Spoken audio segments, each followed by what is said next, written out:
That's me.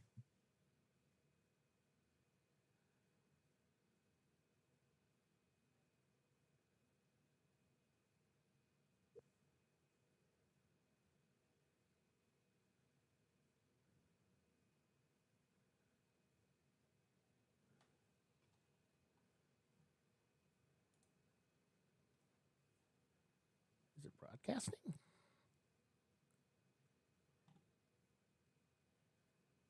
Are we live? I don't know. Are we? I didn't hear the music. You look live on my computer. Okay. Well, I mean, on YouTube. Can you guys hear us? Yeah. Okay. Here we go.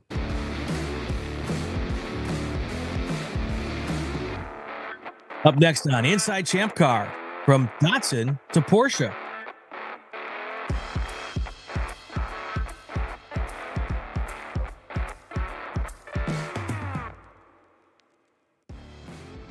Welcome to this episode of Inside ChampCar. I am Brian Bielanski, and with me, as always, is Mr. Bill Strong. And today, our guest is Clive Bogle Jr. Welcome, Clive. Hello, hello. How are you? I'm good today. How are you guys doing? We're doing really well. Welcome to the show. We're interested to hear about this journey you've been on. And of course, every journey starts with a full step, a first step. So we're going to ask you, what is yours? How did you get mixed up in this great sport we love? My father was a mechanic, so naturally I was drawn to cars. Okay. Growing up in the city, New York City, the Bronx, for everyone out there. Some street racing back in my younger days. And transitioned from there to, in college, got into sports cars, got a Datsun. My father was a big 5'10" guy back in the days. Very cool. With the Datsun group, started doing some DE events. Mm-hmm. And back in 2014, one of the guys I was really good friends with, David Palermo, called and said, hey, we're going to start a new race team, Z-Tech Racing. They had bought one of the old Sentras from the Skip Barber School from Lime Rock.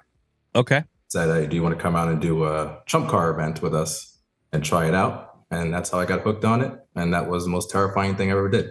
What was that? What was that like getting in there? I mean, you say it's terrifying. Explain terrifying. Terrifying because, up until then, since 2007 was my first track event. I did it in a V8 swapped Z, LS swapped Z.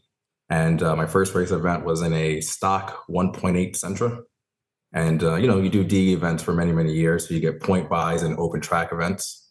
And I remember lap one going out, I started. And for the first time in my life, I got passed in the S's on both sides of the car.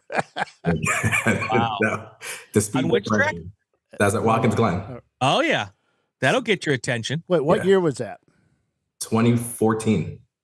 Oh, I was there for that. We ran that one in the yellow MR2. Yeah. Yeah, that was terrifying. The closing speed and the rate at that time was incredible. To be in a Class A car and seeing everyone fly by you and people pass on both sides of the track. I've never seen anyone pass anyone before. So that's where we started 2014 doing that. We ran that Sentra for a few years, maximizing the car. Basically, we analyzed to make sure no one running a slower lap time finished ahead of us. And we finished in front of cars that were faster than us that only broke. So from there, we moved on and went to the Honda, I believe a 95 Honda Accord with the H22 swap in there. All right. So your first race, Watkins Glen, had you driven that track before other than the test day before? Yes, I used to do DEs there. Okay. So you've driven that track. Did you start the race or did you just get put in the third stint or something? No, I believe I started. We figured I'd be the slowest one, so I'll start. Okay. All right. So that's always good. That's kind of what we kind of always did. Put the new guy in at first. He can get those reconnaissance laps. Right. And I think, there's like people that get really pissed off the amount of yellows that happen the first stint or even the second stint as the cars start breaking and stuff. But yeah, fun times. Yeah. We're buffering, Bill. Who is? The stream is buffering. Not here. It's healthy. You guys sound good to me. Someone in the chat also said it. But anyway, okay, let's move on. So I always thought it'd be better to not be in the first stint because everybody starts kind of bunched up. And when you go out a little bit later, you're strung out a little bit more and you're not dealing with that first 2 or 3 laps where there's a lot of cars around you. But that makes sense, I guess. I mean, it was fun too back then, Sure. though. Correct me if I'm wrong. I believe in 2014, we were still starting 2x2. So Yeah. The Canadians would allow that. The Canadians. Yeah, well, the Canadians ran the race. The Watkins Glen race, we had ChampCar Canada. And okay. They would run the Northeast races like Got it. Connecticut and that race. Because, they're 50 steps away from that state. So that's true. That is true. right. So how did you guys do in that first race? I believe for some reason, I believe we actually were EC. I think we won EC that day. Okay. I do have the trophy downstairs, so we did win EC. I believe when we got that car, it had like coilovers, and we were just out of spec, out of points. So we ran the car, and we did well. I mean, we finished top 40 or so. There's nothing wrong with that. No, first race out, so it wasn't bad. Yeah. So I want to let people know that Verizon and AT&T today has had some very difficult times with their cellular and internet issues. So that may be part of the issue. Plus, we had a mild radio storm today from the sun, so that could affect a lot of stuff as well. So, yeah, that might be your issue. If you didn't know, I'm watching the stats and everything so close, just trying to figure out because I'm producing it today because Brian had some issues with his internet last week, and we're just trying to figure out where those issues are happening. The only way to do it is to do it live, right, Brian? That's exactly right. There's really no other way to figure it out. No. So, all right. So you started in ChampCar 2014, first race at Watkins Glen. You've done a lot of racing with us. When did you go off to and join other teams like Visceral? I think that was somewhere in the 2017 time. Some of the guys that are on Z-Tech had rented with Ron for Visceral, and they had recommended I give it a try. So I think Watkins Glen was the first race I did actually do with Ron with Visceral. And then from there we transitioned and I joined the team maybe 2018, and Ron did a lot more races than what we did at Z-Tech. Z-Tech did Pittsburgh, Lime Rock at that time when Lime Rock was still around, at Watkins Glen. And, Ron ventured out and did a lot more races, and I was trying to, expand. So I started running with Ron at that time. At what point did you decide you thought, well, maybe I need to buy one of these Porsches? When Ron decided he's not racing anymore. And got to keep him alive. Yeah, I mean, we had always talked about doing. At one point, we had 3 cars, so there was always talks of having cars in multiple regions, so that way it's easier for transitioning to different tracks, having different options, and we had a lot of drivers and stuff like that. So there was always talks of possibly doing a 3rd and 4th car permanently, but Ron had his share, and he decided he was packing it up last year. So a few of us teammates decided to purchase the 2 cars. So one's in Rochester, New York with Z-Tech, and one's down here with me. So are you still running some of the Datsuns, or are you just basically campaigning the Porsches now? Just campaigning the Porsches. The Datsun's been sitting for years, so they're all going back on the road this year. So when my dad passed away in 2015, all the hobby cars just went to the side and just sat. And then basically the only driving I was doing was actually racing. So some of my posts for people to see, I put no slacking 2024 is to get everything back together and back on the road. So I've been working on everybody else's cars. So it's not to work on my own. There you go. So are you a mechanic for a living now? Did you follow your dad's footsteps down that road? No, actually, my father did not want me to be a mechanic. Funny enough, he told me to go to college. Okay. So, Smart do it man. as a hobby, not as a living. So I actually went to school to be a mechanical engineer because it sounded like mechanic. So that's why I chose that. Quickly found out in the first semester it's not like a mechanic. No. Nothing like that. And somehow ended up working for the utility company, construction manager. So building substations, transmission lines, and shoreline restoration. So cool. maybe going off into the electrical engineering might have been a better choice. Yeah, I don't think I would. That was even my choice. Yeah. It's like that's not the easy route. No. Civil engineer would be the easy route. That's where you make street signs, right? Yeah, Put a stop right. sign right here. Is that really engineering? Traffic controls, stuff like that. Yeah. Let's just make everybody sit at this red light for way too long. Yeah. As we start getting, lots of people. Yep, commenting. No. So all right. So what's your affiliation with Datsun back there? Datsun? Yeah. Datsun. That's that's like my dad was a big Nissan. For the young people. That's like a Nissan, right? That's new. Yeah, that's the old name for Datsun for Nissan. Yeah. So my dad, like I said, was a big 5'10" guy, and I grew up liking Nissans. Actually, my first car. Well, I had two first cars. My first car was a Corolla that I crashed in like 11 days. What kind racing of Corolla? Which just one? Regular DX. I'm gonna get to it. And then my second car was an '84 Maxima rear-wheel drive the last year. Oh, wait a second. Is this going where I think it's going? Well, it's not going to get to that. So my next sports car was an '88 Corolla GTS. Okay. Well, the '88's front-wheel drive. Front-wheel drive. Yes. Yes. I sold the '87 I had to a friend, so we both can have Corollas, and that was how I got started. And so I transitioned from Nissan to Toyota, and then in college back to Nissan, and since then been hooked on them. So I kind of did the same thing. I started out with, I was in the Fords overseas and Minis, and I came back to the States. I bought a Nissan pickup. The first year is 83.5 Nissan 720. First year of that they came out with a Nissan on the tailgate. Nissan by Datsun or something like that, I said. And I souped that thing up, dropped it on the ground, so it scraped every reflector in Arizona it picked up, and love that truck. And then side drafts a whole bit. And then my wife got pregnant. Don't know how, but she got pregnant. And we had to get no idea how that happened. Yeah, we had to get more seats. So I had to get a family car. So we went and looked at the Toyota. We really liked the Supra, but $17,000 for a Supra, man. That was insane money back in 84. And November of 84. So the guy said, well, we got this new car here. It's a Corolla. It's got a multi-valve engine, and it's an 85 Corolla GTS. I said, oh yeah, that's cool. We'll take, we test drove it, and that was so much fun. And it was so quick, and bought that. And then stuck with Toyota forever, and been there since. Well, when I was younger, I wanted to do MR2 swap into the turbo swap. It's a Corolla. Yeah, the 3 SGTE. Couldn't afford that in college. So 12 minutes in, and it wasn't Bill. No. 12 minutes.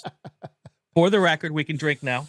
Put the 3 SGT in; those are quick. And then the other hot setups, a 1UZ or one of the V6s, a 2GR. That's always the 3.5 liter. And but yeah, there's really fun cars. I look back on those, and it's just like they're so simple, and they're not exactly the best handling car in the world because I raced mine and in autocross, and to get that thing to handle right took so much time and effort and money and relocating things, and then years later people wanted them because they could go sideways, because of some drift tax. Yeah, so now they're expensive because of some cartoon. So, but yeah. So you got into the Datsuns. I never really went back though. I keep looking at the new 400Z, but I just can't. I don't know. But what do you got back there behind you? So I have two 944s. One's the race car, one's the spare. And I have the white car here is a 74 260 with a built 3-liter turbo motor in there. On the lift is a low VIN 240Z. Underneath it, it's a right-hand drive 76 Fairlady Z. And to the right of me is my LS swapped 260Z. Oh. I bet Cars and Coffee love that one. Yeah, that's the one that people always ask what's in it. Just tell them a straight 6. That's funny. No Opel GTs? No Opel GTs. 14 minutes. These kids just don't understand the 14 minutes in. So we had an Opel GT at the racetrack this weekend, Bill. Did you? Yeah. Whose was it? It didn't finish either day. Was it yellow? Yes, I believe so. I don't know if that was our guy that runs in I'd have to go back. Yeah. But anyway, we digress. No, that's all right. That's all right. Yeah. So today, we talked about, or those that don't follow me on Facebook, which there's a few billion of them. I posted up a theoretical question about, hey, what are the downsides to going to Talladega, the super speedway, and doing a ChampCar race there? And man, it was a pretty good response. There's a couple people, I just don't want to turn left all the time. Blah, blah, blah. I'll race anything. Will you race anything? Yeah, I mean, that's the goal, right? Yeah. I mean, we're out there to race. So, I mean, you put some pavement down and some curbing, we'll just go racing. Yeah. No matter where it is. I'll race it. I'll race people in the store. Shopping buggies. But yeah, so I talked about that. And then, of course, Morgan Friday gets on there. Morgan works for Flagtronics, one of the engineers there, and also races one of the not banned yet Nissan. And what's he post up there? He says, it's probably not a good idea to take an 80-mile-an-hour car and race it at, Talladega, which he's taking a hit on my Opel. But that would be fun, sitting there in the banking, 88 miles an hour. As long as you don't fall off. Yeah. It slides off. But just stay away from the wall. Yeah. Well, yeah, don't think I could reach it. It doesn't have enough power. All right. So you just purchased an iconic car from one of our iconic racers in ChampCar. You purchased Ron's Visceral Racing Porsche, and you guys went out and raced it for the first time a couple weeks ago at Watkins Glen. Tell us about it. Tell us about your little journey there. I got to start by saying shout out to all you guys who run teams, and especially multiple cars, because it's the most stressful thing part of racing. It's a whole new spin on doing it. It was basically, weeks and weeks of prep. Thank you to Ron, answering a million phone calls and emails, some guidance there. We had 2 new renters to the car. One other driver, Frank, was one of my teammates at Visceral. So Friday, we spent the day getting the 2 new drivers acclimated to the car. They've never driven the 944 at all. A little bit of a learning curve from their street cars that they normally track. All right. Friday went well. Our sister team, we call them, the Z-Tech guys, they ran with their the other 944 was there also. Unfortunately, they lost the engine on Friday. They found it. They found it. He showed it to me in a big baggie. Yeah, they lost some of it and then found some of it back later on that day. So half that team, most of the team decided to hang around for Saturday, for the first race. The plan was to go out and just make it through the weekend for the first one. There was no real goals to do anything, but just go out, have fun. Fortunately, it turned into that we were on Saturday a part of the action, and playing some strategy there and hoping for the rain that was coming at 3:00. So played some fuel strategy there, and unfortunately, with like 2 hours and change to go, we had a failing wheel bearing. So not to risk the safety of the driver or get a huge track bill, we decided to park it on Saturday so we can fix it and get back out there for Sunday. So Saturday, I got a shout out one of the sponsors, AutoZone. They actually had the bearings down in Corning, so we were able to run down there, get a discount, and fix the car Saturday, and back out on Sunday. I started off on Sunday, did my 2-hour stint. We were still P2 and decided, we had nothing really for Eddie Vedder and those guys, so we had to again play fuel strategy and hope for some yellows and some luck. And I think we're up to P4 when I got back in the car for the last stint. And I gambled. I think with 11 minutes to go, I ran out of gas, so I needed to stop for fuel. Yeah, I think, who was it? Where's BLM? Where are they? And I'm like, they're in the pit lane, man. They couldn't do it. They tried.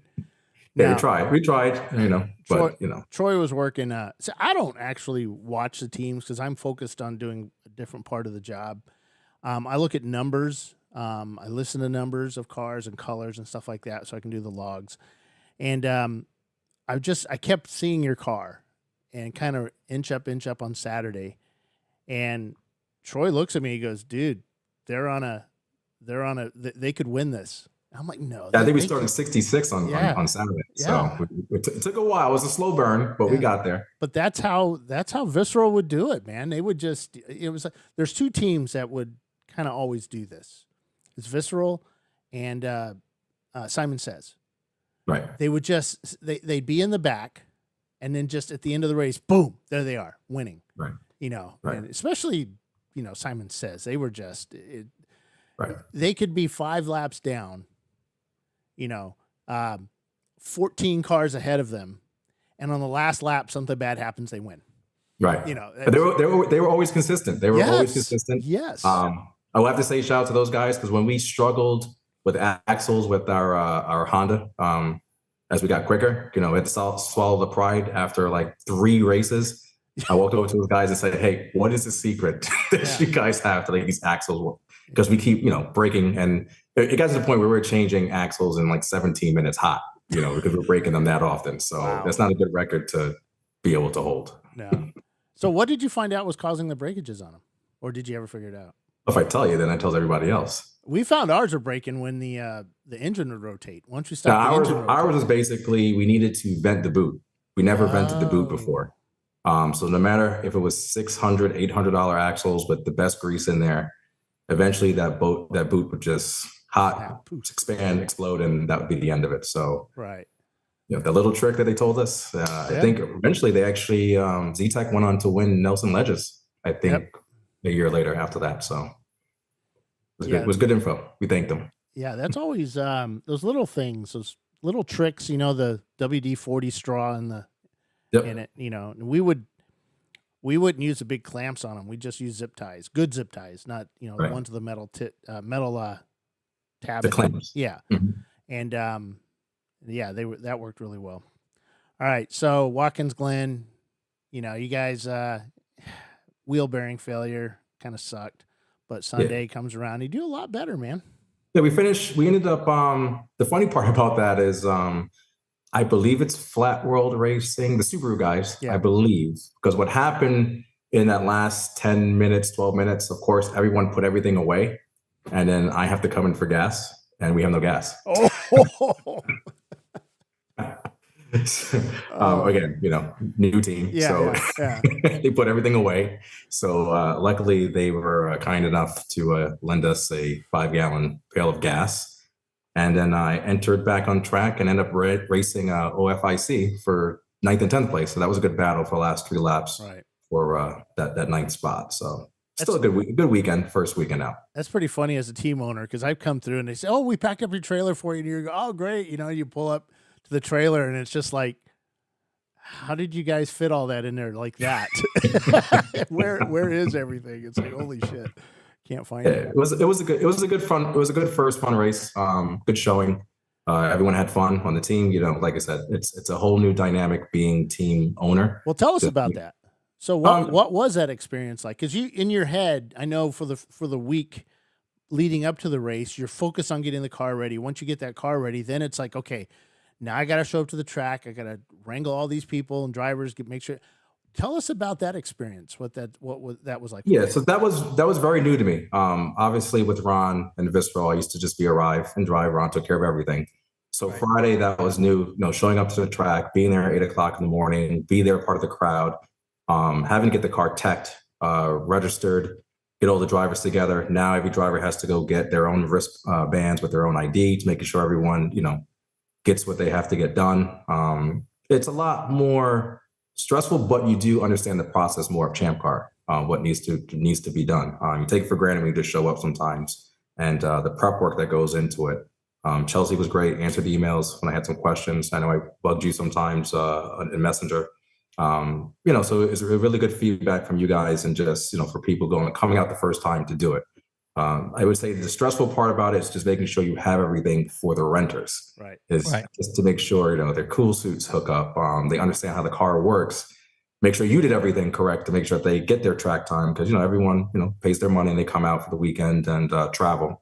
Luckily, this is one of the closer tracks for me from home for 4 hours. But you want to make sure everyone gets their money worth and enjoy the weekend that they're there. So and again, coming from the years of being spoiled with Ron, with the 3-car hauler, and we have a lift and you get somewhere.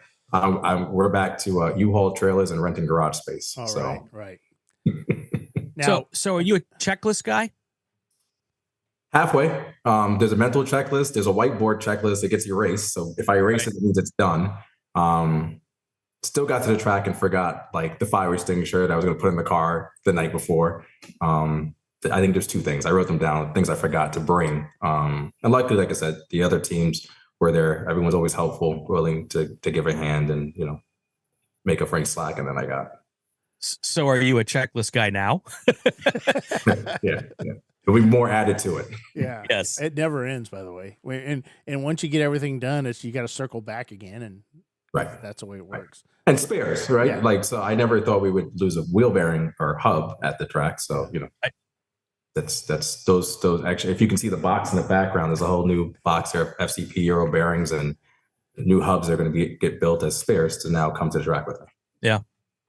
Yeah. I when I was doing it regularly, I had all of my bins were numbered and I had a list with what was in each bin so that I could send anybody on the team, either go grab this out of bin number 2 or just bring me bin number 2, right.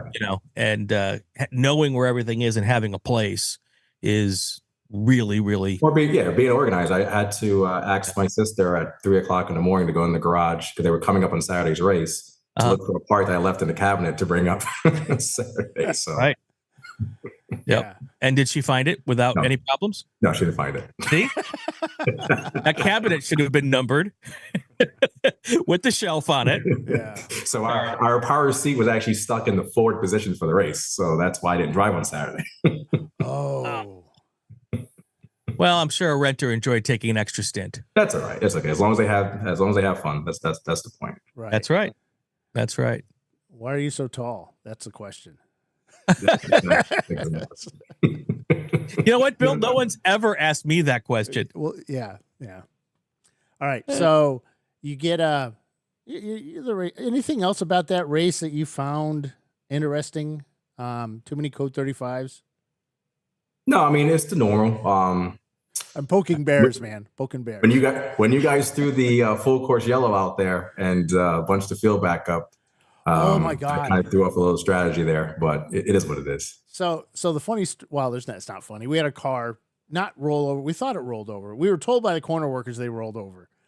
Yeah. So it didn't roll over. It just wrecked really bad. So we red flag, got it all cleaned up. We had another car, a hose burst out on the back straight, so we had to clean that up. And that's when the track finally let us go out to collect the field. So normally once we get the workers going, the track says, yeah, you can go ahead and send somebody out and your pace car out and just sit there with the leader. Of course, they sit there in air conditioning and the whole bit waiting for the red flag to end.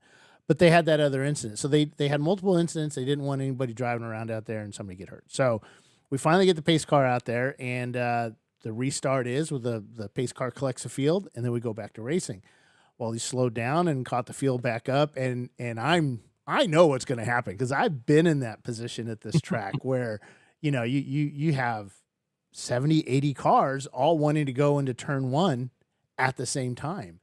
And it's a thrill. I think it's fun as hell because it just takes so much skill to do that. Not that I have skill, but it's you lean on somebody maybe a little bit, but I don't do that. But yeah, it's fun, and watching it was just awesome. I mean, it was watching I think there might have been like 82 cars out on the track at that point, just going into turn 1.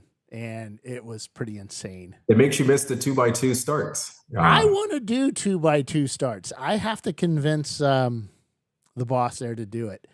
I know we can do it. I mean, we're getting stricter with track limits. So if we get stricter with track limits, I mean, then you just drive. Yeah. And, but, 2x2 would be good, but it's there was this tradition that we didn't do.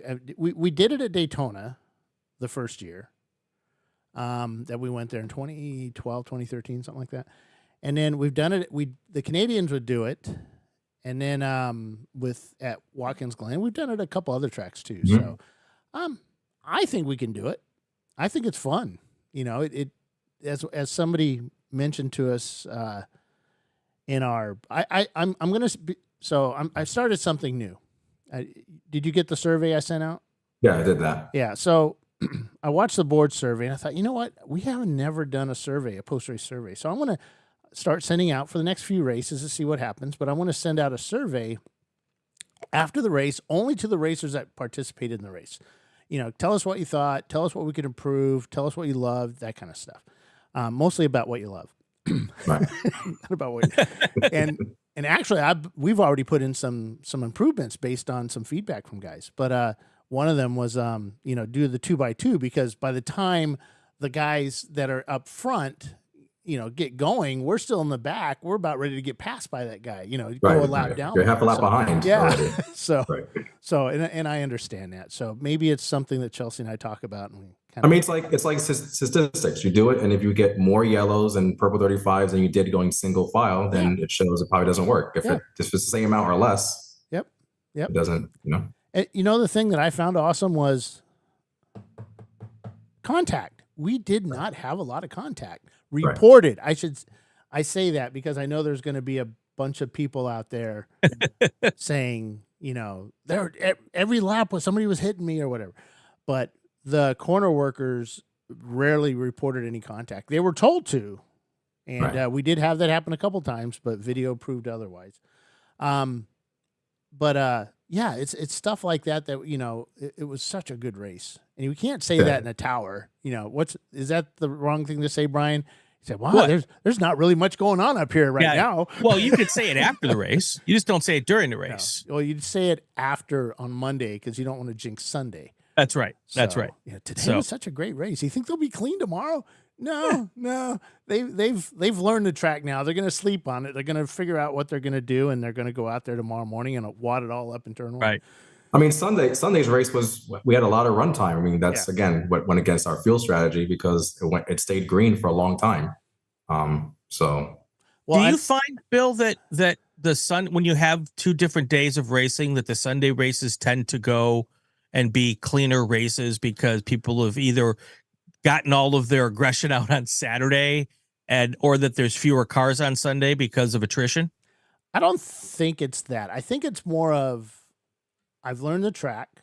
I've done a few laps. And when you pull a driver out of the car, you sit your car back out. As a driver, you sit there thinking, okay, how could I have done this turn better? How could I have done that better? And then overnight, you're dreaming about this stuff, and you subconscious thinks about it, and you go back out the next day, and you do better.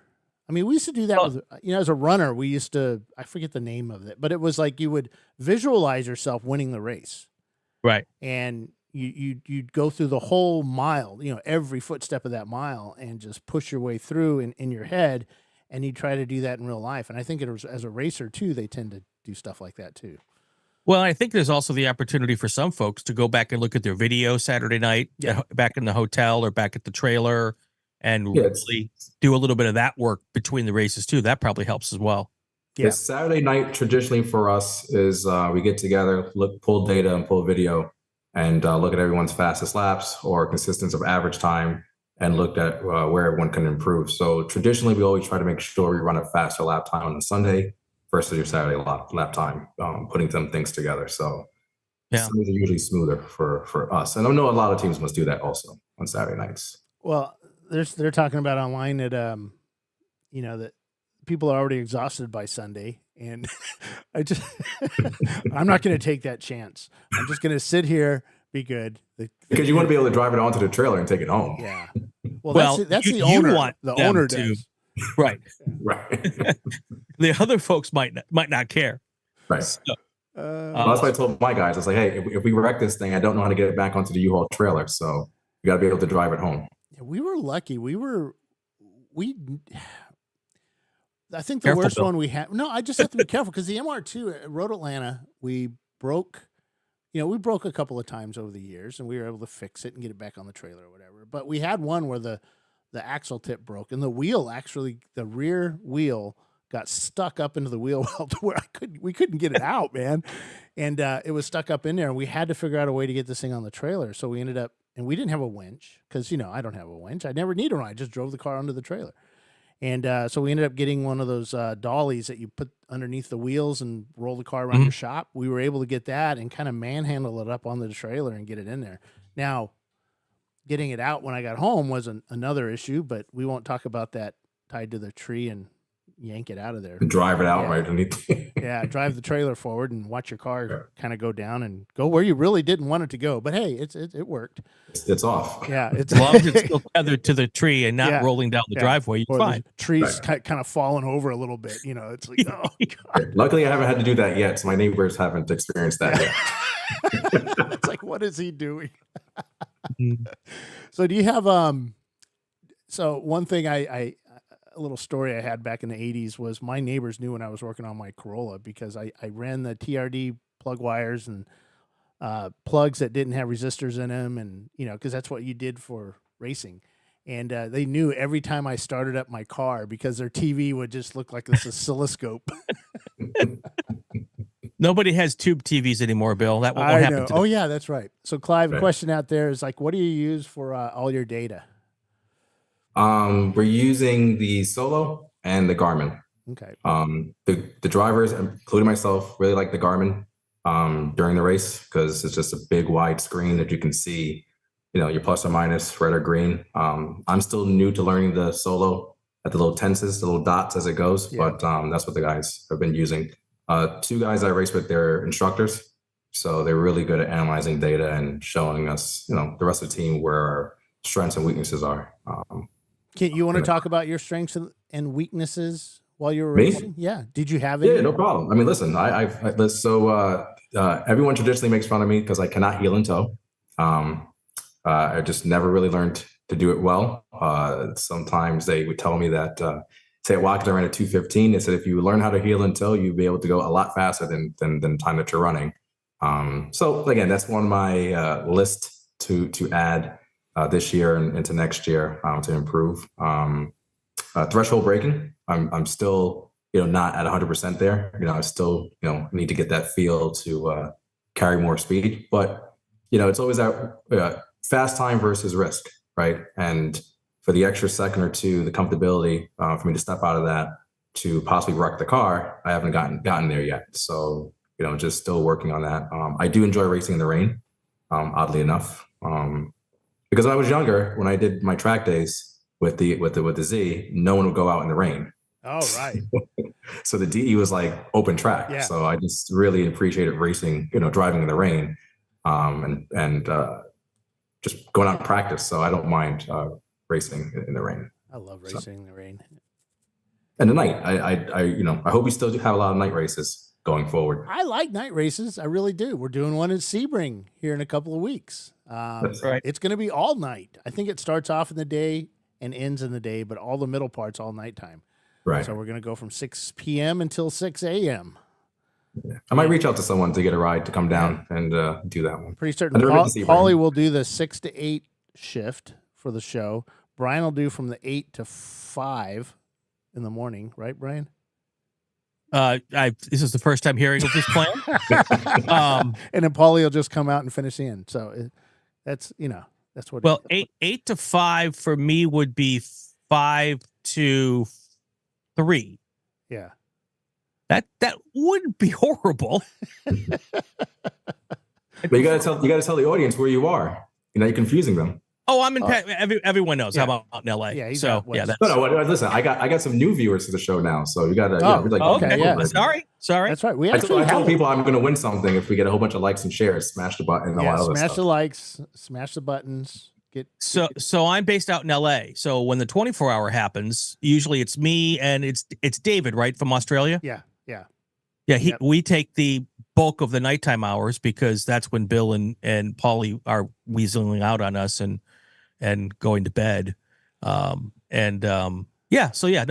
a good system. It's also good if you're going to do a 24-hour race to get some drivers from the West Coast to be on your team. Hey, because then you can get them to drive those stints a little deeper into the night when their jet lag is helping them in that particular case. Right. So I know how that works. So I got just unofficial. I got asked to drive for somebody like really, really famous at the 24. So I said yes. At the VIR 24? There's only one 24, dude. What do you think? Well, Rolex? No, at the 24. VIR, Billy. Run by ChampCar. Okay. August. Something. And you're not going to share with us who that is yet? Not yet. Well, we will. That's a deep tease, everybody. It's a deep tease. So it'll be fun. It'll be fun. I'll be the slowest guy out there, but it doesn't matter.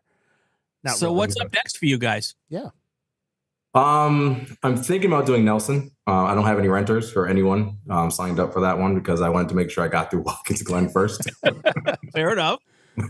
Yeah. How to upset management. Nobody's signing up. They will sign up. They will sign up. They just want to get through Nelson Ledges first. That's like with the VIR 24. We got some big races coming up. They want to get through that. Then they'll be signing up for the VIR 24. Yeah. We're definitely going to do Thompson. I have a roster for that. May do Mid-Ohio, Pittsburgh, and definitely going to do AMP this year. AMP traditionally has been a good race for Risro. And then for me, that's the same. My father passed away in 2015, so that's around his birthday, that race. And both my sisters have actually left this area and now live in Georgia. So it'll be an excuse to go down and nice and do that. So that's the plan for the rest of the year. So funny story. You know how Ron kind of disappeared from the scene because, he's moved on in life, building a house. And guess who called me the other day? Chatting about racing. I knew he couldn't stay away. Oh, he texted me during the first race on Saturday. Save fuel. That's awesome. I'm surprised awesome. He didn't come along for the first race to kind of help you, with breaking you in on the car. No, he was going to come up, but just the travel and everything like that. But we definitely spoke about it. He was old. On speed dial. He's getting old, and it's hard for him to travel. Of course, it gets nighttime outside. And he can't see. That happens with these old guys. Brian. I don't know what you're talking about. Funny story. Funny story time.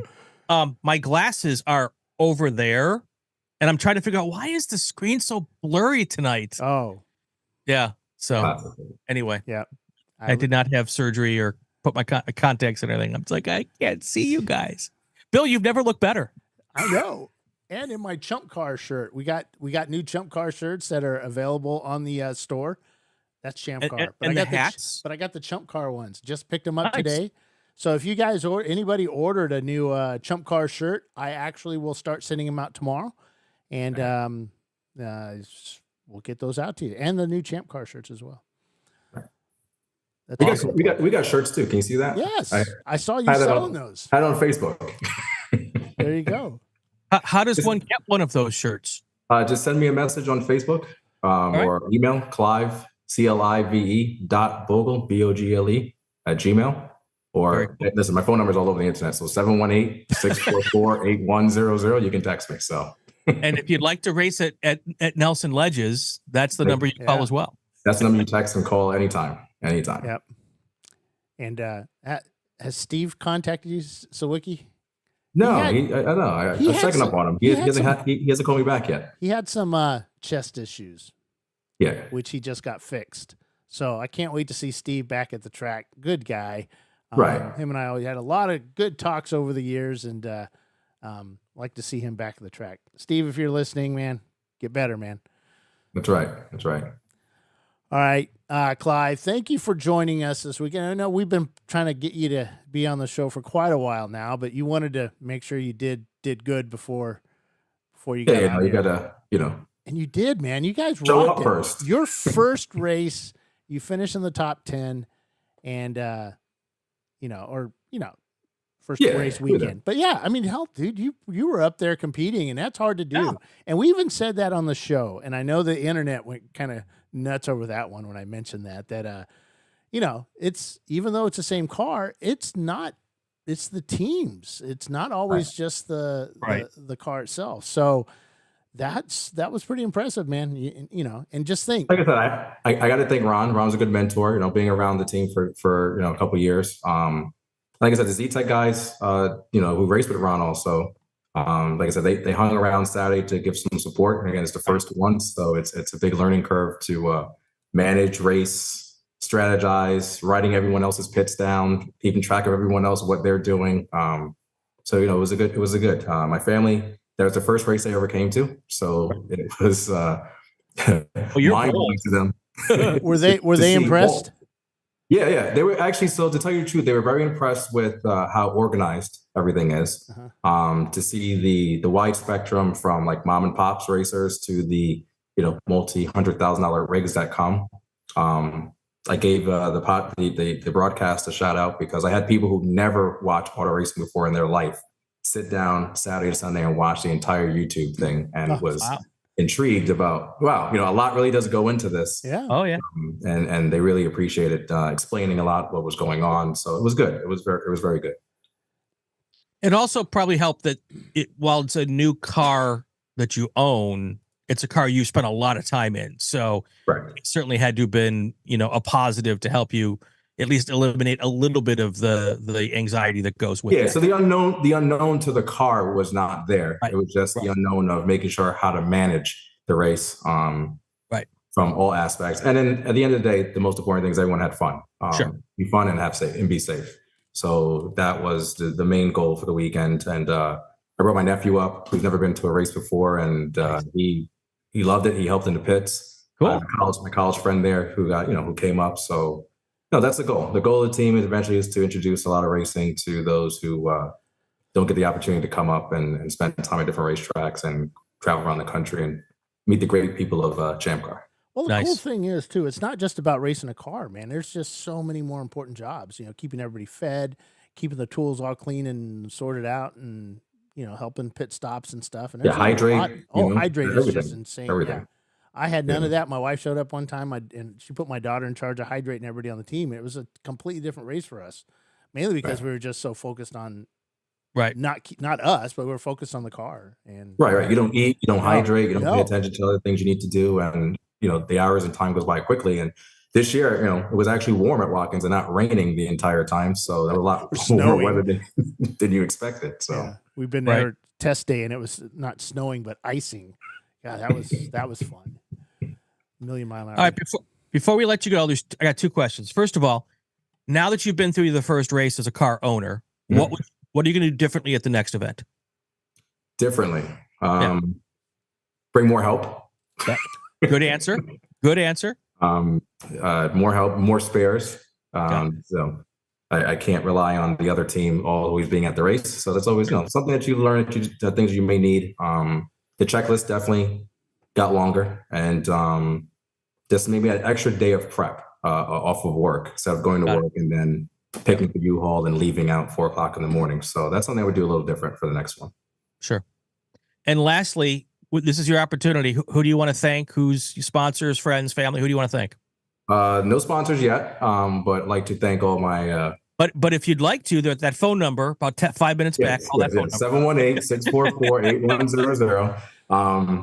So I'd like to thank everyone, all my friends, family who supported. I have a friend that lives local who comes by and helps me wrench.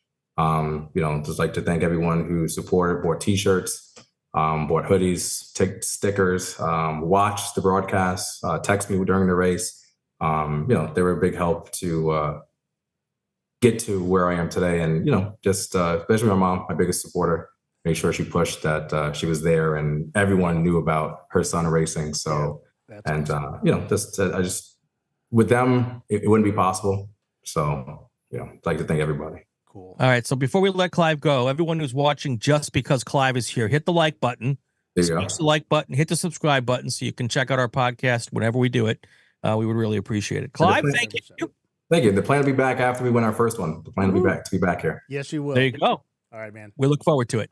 All right, guys. I forgot to tell you, you can just go ahead and log off. Thanks, man. No problem. I'll start. See you guys later. All right. Clive Bogle with his new Porsche from the X Visceral Racing Cars. What a great conversation, Bill. Yep. Yeah, I've been wanting to get him on for a long time. Good guy, really fun to hang out with at the track, and just loves racing, and that's what we love, man. Nothing wrong with that. Hey, guess what? What? I got numbers. You can't see it. What kind of numbers? Auto Club, 40 freaking cars, man. That's more cars than we've ever had at Auto Club. Not Autobahn. Yeah, Autobahn, not Auto Club. Autobahn. I'm like, wait a second. You didn't. Is there something you haven't told me? Autobahn. I haven't gone to Autobahn that many times. I've been to Auto Club a lot more. Right. So, 40 cars at Auto Club.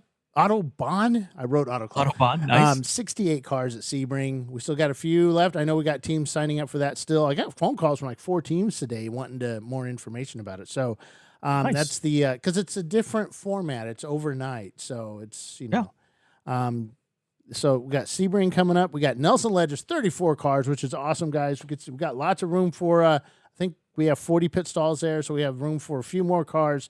The VIR 24, picked up a bunch over the weekend, 23 cars at that one. I want to see 80 cars at that race. We haven't had 80 cars there. I think last year was like 70, but I want to see 80 cars. These 24s cost us a lot of money, folks, to rent these tracks and put them on. And we got to get the cars there. And of course, Thompson, we got 4 cars signed up right now for the MBM Performance Thompson 12-hour up in Connecticut. And that's always a fun one. We'll get about 40 cars at that one as time goes on here. But yeah, man. Did you say Nelson? Yep, Nelson, 34 cars. Wait, how many? 34. That picked 34. up. That's Yep. awesome. Yep. So, again, we've got a couple more. I know that an XF1 guy will be Tommy Burns is supposed to have like 4 Miatas that he's going to be bringing. So, Wow. 3 or 4 Nelson? Miatas. Yeah. That's, Wow. he's local up there. So, Sure. But because he's an instructor at Mid Ohio. Great. So that's always fun.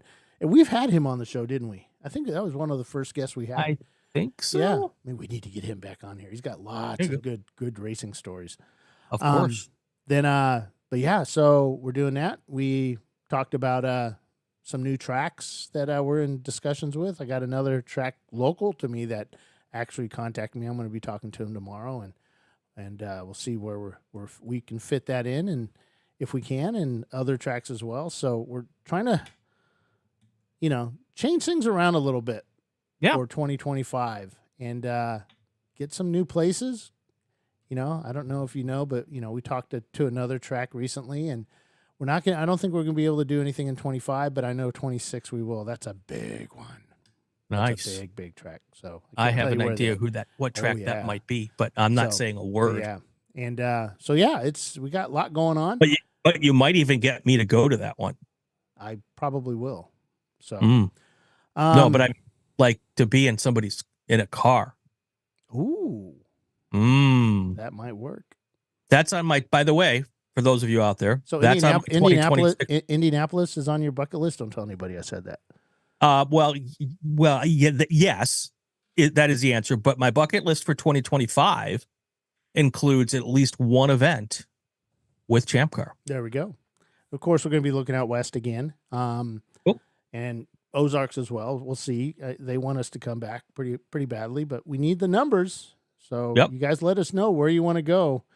You can always email us at info@champcar.org and let us know where to go.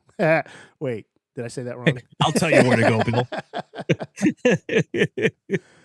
So, all right. So yeah, and then what else did I want to talk about? Anything safety wise? No, but I have a question for you. Yeah.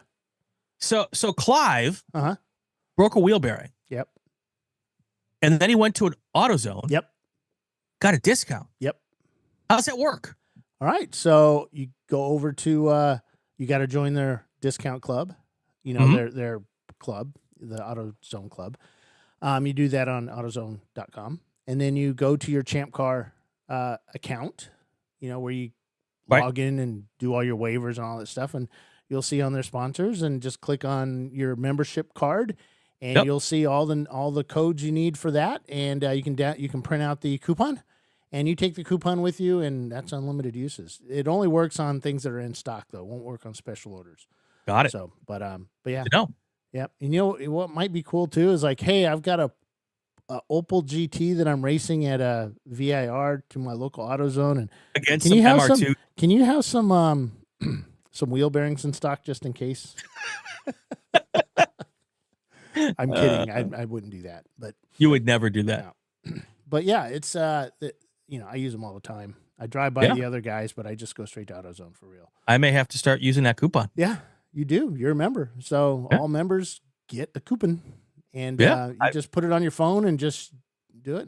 I think it's 10% off and get you a good deal. And I use it for all my oil. I just bought I coming up on, I think, 10,000 miles on my Ram. So I got to change the oil. So I bought oil, got a filter already.